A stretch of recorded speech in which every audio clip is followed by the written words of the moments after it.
मोदी का एक पालतू है। पालतू का मतलब समझते हैं ना आप? एक पालतू है मोदी का जो उसके आगे पीछे दुम हिलाता रहता है। उसका काम ही ये है कि मोदी के आगे पीछे दुम हिलानी है किसी भी तरह।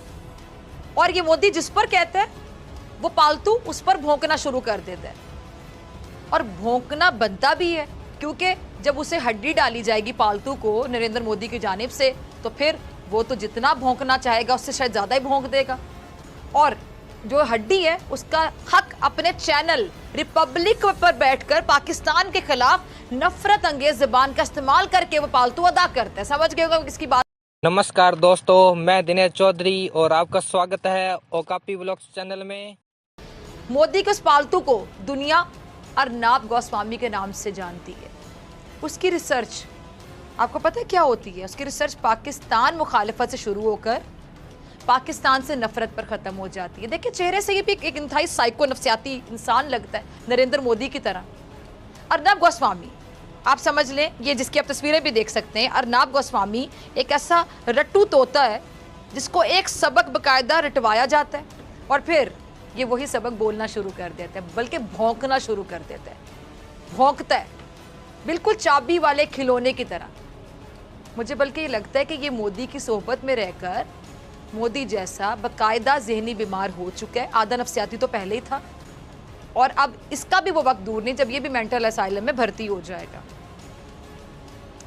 लेकिन मैं अपने नाजरीन को यहाँ पर एक और अहम बात बताऊंगी कि ये शख्स सिर्फ जहनी बीमार नहीं है। अगर जहनी बीमार होता तो हम कह सकते थे कि बेचारा जहनी बीमार है, जहनी बीमार है, पागल शख्स है। इससे नफरत इसलिए मुझे होती है, जो आपको मेरी आवाज़ में भी महसूस होगी, सुनाई देगी।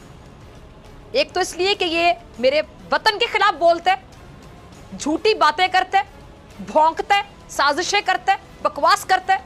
और इस वजह से भी कि ये शख्स अर्नब गोस्वामी भी नरेंद्र मोदी की तरह कातिल है और कातिल से सब नफरत ही करेंगे। ये कातिल है नरेंद्र मोदी की तरह। आपको याद होगा इसने एक आर्किटेक्चर के पैसे दबा लिए थे और उससे खूब काम लिया था, उस बेचारे से खूब काम लिया था, पैसे नहीं दिए और मजबूरी में आकर उस बंदे ने सोचा इसकी क्या ज़हनी कैफियत हो गई होगी कि जिसने खुदकुशी कर ली और अपने सुसाइड नोट में अपनी मौत का जिम्मेदार इसी अर्नब गोस्वामी को उसने ठहराया था। ये अर्नब गोस्वामी जो दूसरों को भारत और भारतीयों से मोहब्बत का भाषण देता है। शर्म नहीं आती ऐसे लोगों को। और नरेंद्र मोदी, उसे मकबूजा कश्मीर के बल्दियाती इलेक्शन में भी मुंह की खाना पड़ी।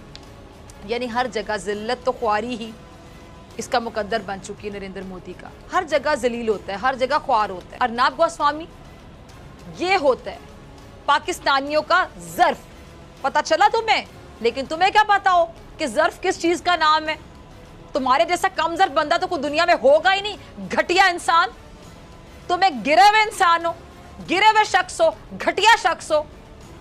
कि अगर ज़मीन नाज़रीन, अगर ज़मीन इस अर्नब गोस्वामी को अपने आप में समेट ले तो ये फिर से उगल दे, इसे फिर से उगल दे। नाज़रीन, भारत का नरेंद्र मोदी दिन ब दिन पागल होता जा रहा है और मेरे ख्याल से वो वक्त दूर नहीं है जब उसको मेंटल असाइलम में दाखिल करवाना पड़ेगा। और अगर उसे मेंटल हॉस्पिटल में भर्ती ना किया गया तो वो अपनी ही जनता को काट खाने को दौड़ने लगेगा। याद रखिएगा वो वक्त